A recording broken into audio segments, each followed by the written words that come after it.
और breaking news आपको दे रहे हैं। तुर्की में होने वाले मुज़ाकरात में तमाम फरीक़ैन राज़ी हो गए हैं। मेज़बान मुल्क तुर्की की दरख्वास्त पर पाकिस्तान ने अफ़गानिस्तान से इस्तांबुल में दोबारा मुज़ाकरात शुरू किए थे और मुज़ाकरात के हवाले से तमाम फरीक़ैन ने इस पर रज़ामंदी ज़ाहिर कर दी है।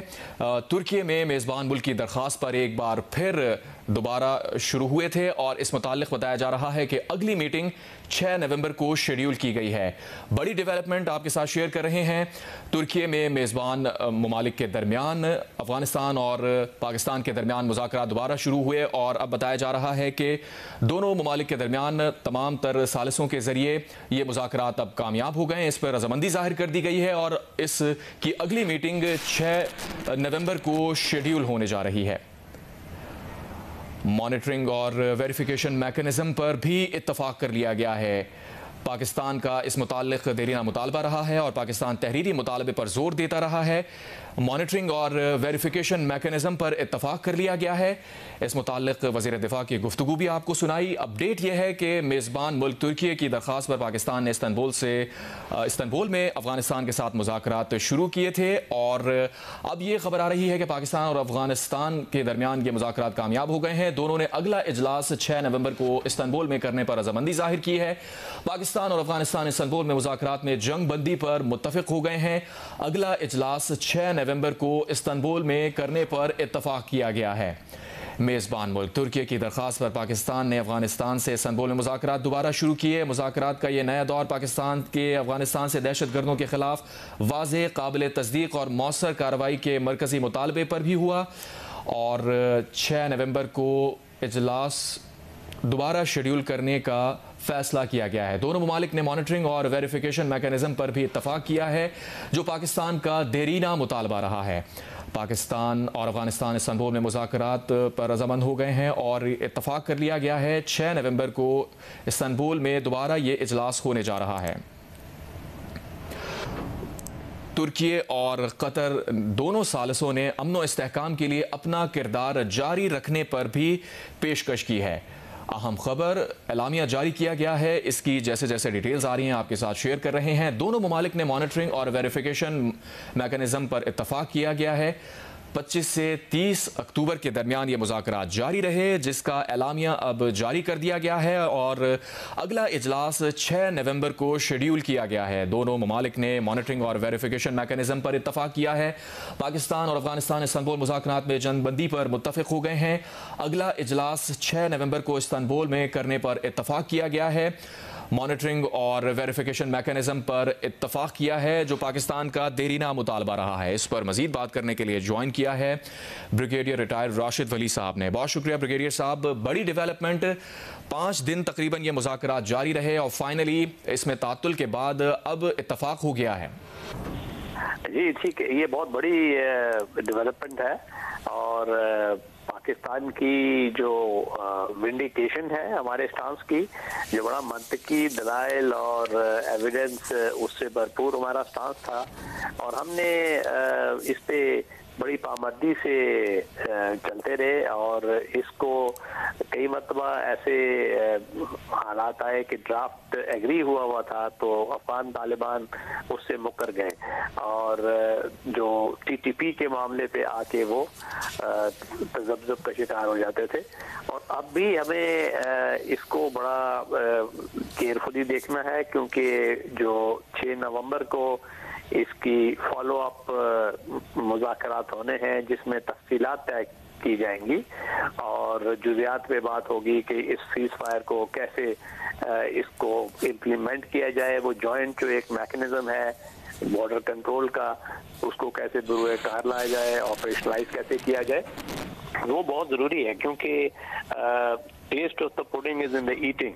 अब ये बिल्कुल उस वक्त हमें मालूम होगा जब टीटीपी के हमले वहाँ से ख़त्म होंगे और हमें साफ नज़र आएगा कि अब जो अफगान तालिबान है वो अपनी जो ये डील है उस पर कायम है और सिंसियर है।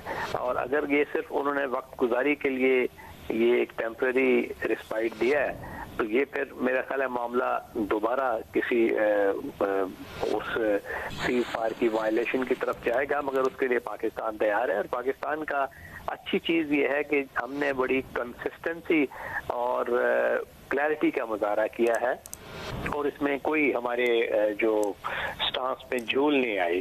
पाकिस्तान का पहले दिन से बड़ा कोई क्लियर मुतालबा था कि हम जो दहशतगर्दी है जो TTP की सूरत में हो या किसी और नॉन स्टेट एक्टर BLA की सूरत में हो, उसको अफगानिस्तान से ना पनाह मिलनी चाहिए ना सपोर्ट मिलनी चाहिए। और उसके हमारे पास ये एविडेंस है, हम आपको एविडेंस दिखाते हैं। अगर आपकी सरजमीन इस्तेमाल हो रही है तो ये आपका काम है, वरना हम वहाँ पे उनके बेसिस पे हमला करने पे मजाज होंगे।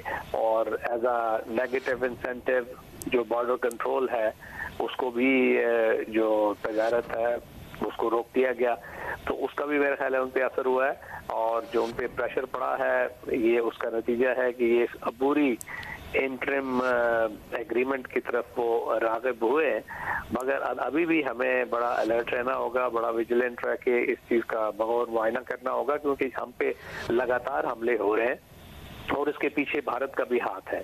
और वो हाथ उठाएगा नहीं बल्कि वो उसमें और शिद्दत लाने की कोशिश करेगा, क्योंकि इंसेंटिव ऐसे जो मुल्क हो जिसको इकोनॉमिक दुश्वारी का सामना हो, वहाँ पे उनको किसी भी पैसा और इस इंड्यूसमेंट के जरिए अपनी तरफ राग़िब किया जा सकता है। तो पाकिस्तान ने यहाँ तो एक कामयाबी हासिल की है और इसमें कई मरतबा जो अफगान जो डेलीगेशन था उसने बड़ी अनरीजनेबल रवैये का मुजाहरा किया, तकब्बुर का मुजाहरा किया और कुछ नफ़रत से बात की। मगर अल्टीमेटली जब पाकिस्तान ने एक क्लियर उसूली मौक़िफ़ अपनाते हुए ये कहा कि अगर हमारी ये जो बुनियादी शराइत है और बुनियादी मुतालबा है दहशतगर्दी से उनको रोकना, TTP को, अगर उस पर वो अमल पैरा नहीं होते अफगान तालिबान, तो फिर ऐसे मुज़ाकरात का फ़ायदा नहीं है और हम अपना खुद एक्शन लेंगे।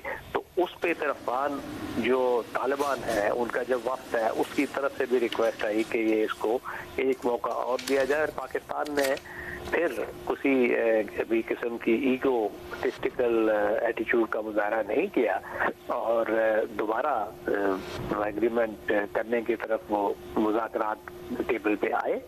और इसका नतीजा है कि ये अबूरी जो एग्रीमेंट है ये क्लेंच किया गया है। तो हमें इस पे खुशी होनी चाहिए, क्योंकि देखिए हमारा एक असली दुश्मन है भारत, जो टू फ्रंट वार में हमें दो चार करना चाहता है और हम नहीं चाहेंगे कि ब्रिगेडियर राशिद वली साहब, आप हमारे साथ ही मौजूद रहे। अपने नाजरीन को एक बार फिर अपडेट करते हैं। पाकिस्तान और अफगानिस्तान इस्तांबुल मुज़ाकरात में जंगबंदी पर मुत्तफ़िक हो गए हैं। दोनों ने अगला इजलास 6 नवंबर को इस्तांबुल में करने पर इत्तफाक किया है। दोनों ममालिक ने मॉनिटरिंग और वेरिफिकेशन मैकेनिज्म पर भी इत्तफाक किया है, जो पाकिस्तान का देरीना मुतालबा था। मुज़ाकरात में कतर और तुर्की ने सालिसी की हैसियत से शिरकत की। ये मुज़ाकरात इस्तांबुल में 25 से 30 नवंबर तक जारी रहे। इनका मकसद इस जंगबंदी को मजीद मुस्तहकम करना था, जो 18 और 19 अक्टूबर को दोहा कतर में तय पाई थी। तमाम फरीकैन ने जंगबंदी जारी रखने पर इत्तफाक किया है। जंगबंदी के निफाज के कवायद और जवाबित 6 नवंबर से इस्तांबुल में होने वाले मुज़ाकरात में तय किए जाएंगे। तमाम फरीकैन ने तय किया है कि जंगबंदी की निगरानी और तस्दीक का एक मैकेनिज्म बनाया जाएगा, ताकि अमन को बरकरार रखना यकीनी बनाया जाए और खिलाफ वर्जी करने वाले फरीकैन को सजा दी जा सके। तुर्की और कतर ने सालिसों की हैसियत से मुज़ाकरात में पाकिस्तान और अफगानिस्तान की सरगर्म शिरकत की तारीफ की और कहा कि वो अमन और इस्तेहकाम के लिए पाकिस्तान और अफगानिस्तान के साथ मजीद ताउन के लिए तैयार हैं। ब्रिगेडियर रिटायर राशिद वली साहब हमारे साथ मौजूद हैं। ब्रिगेडियर साहब, तमाम फरीकैन ने जंगबंदी जारी रखने पर इत्तफाक किया है और ख़ास तौर पर अहम बात यह है कि इसके निफाज के लिए कवायद व ज़वाबित 6 नवंबर को इस्तांबुल में तय होना है और इन्हीं मुज़ाकरात में तमाम चीज़ें तय की जाएंगी। जी हाँ, ये देखिए उसकी जो जुज़ियात हैं वो 6 नवंबर को तय की जाएंगी और वो जिस तरह के वो कहेंगे कि devil lies in the details, तो उसमें हमें देखना होगा कि अफगान तालिबान जो अपना एक स्टांस है सीज़ फायर का उससे पीछे ना हटें और एक ऐसा वो मैकेनिज्म हो जो फुल प्रूफ हो, तो जिसमें एविडेंस फौरन दिया जा सके और उस एविडेंस देने के नतीजे में उस पर एक्शन भी हो और दोनों फ्रीक इसके पाबंद हों कि अपनी सरजमीन से किसी भी किस्म की क्रॉस बॉर्डर मूवमेंट जो दहशतगर्दी के ज़ुमरे में आती है उसको ना करने दिया जाए। और ये उनका एक इम्तहान है अभी अफगान तालिबान का, क्योंकि उसमें बड़ी धड़ेबंदी है। काबुल है, होस्ट फैक्शन है, फिर कंधारी फैक्शन है, नॉर्दर्न रेजिस्टेंस फ्रंट सर उठा रहा है। तो उनको ये अब बड़ी मजबूती से और बड़ी कंसिस्टेंसी से इस पे अमल पैरा होना होगा, क्योंकि नॉन स्टेट एक्टर्स हैं, बात और उन पर प्रेशर है, उनके आइडियोलॉजिकल एफिनिटी है उनके साथ। ये तमाम मसाइल अभी तक बाकी हैं जिसने बेसिकली इस कजिए को शुरू में स्ट्रेंथ दी थी। और ये 6 नवंबर को वाजे होगा कि वो लाइन पे कहाँ साइन करते हैं जो अफगान तालिबान, और उसके बाद उन्हीं की जो शराइत होंगी, जो डिटेल्स होंगी कि कैसे बॉर्डर को मैनेज किया जाए, कौन सा वो मैकेनिज्म होगा, उसमें कौन कौन से लोग शामिल होंगे, जो एक दूसरे को वार्निंग देने का और एविडेंस शेयर करने का मैकेनिज्म क्या होगा, और उसका किस टाइम फ्रेम में कैसे कोऑपरेट किया जाएगा। राशिद वली साहब आप हमारे साथ ही मौजूद रहिए। इसी दौरान ब्रिगेडियर रिटायर्ड बाबर अलाउद्दीन ने भी हमें ज्वाइन किया है। ब्रिगेडियर साहब, बाबर साहब, आप क्या कहेंगे इस बड़ी पेशरफ के ऊपर? पाकिस्तान का देरीना मुतालबा ये रहा है कि मुआहिदे को तहरीरी शक्ल दी जाए, क्योंकि इससे पहले भी कई बार अंडरस्टैंडिंग बनी है और तालिबान क़यादत वर्बली तो तमाम बातें एक्सेप्ट करती है, लेकिन तहरीरी तौर पर एक डेडलॉक था। आज आप समझते हैं कि ये डेडलॉक ख़त्म हो जाएगा? जी, उम्मीद करनी चाहिए, इस पे ऑप्टिमिज्म में रहते हुए उम्मीद करनी चाहिए। उम्मीद इसलिए भी करनी चाहिए कि जो बीच में सालसी का किरदार अदा कर रहे हैं दो बरादर इस्लामी मुल्क कतर और तुर्किया, उनकी भी ये ख्वाहिश थी, उनकी बड़ी कोशिश थी। आप सबको पता है, हमें पता है कि डेडलॉक के बाद आज दोबारा से फिर मुज़ाकरात एकदम मुनक़ता होकर दोबारा जब हुए थे, तो उस वक्त उम्मीद की जा रही थी कि ये इसके पीछे कोई रीज़न है। और अगर तालिबान ने पाकिस्तान का ये एक दरीना मुतालबा नहीं बल्कि बड़ा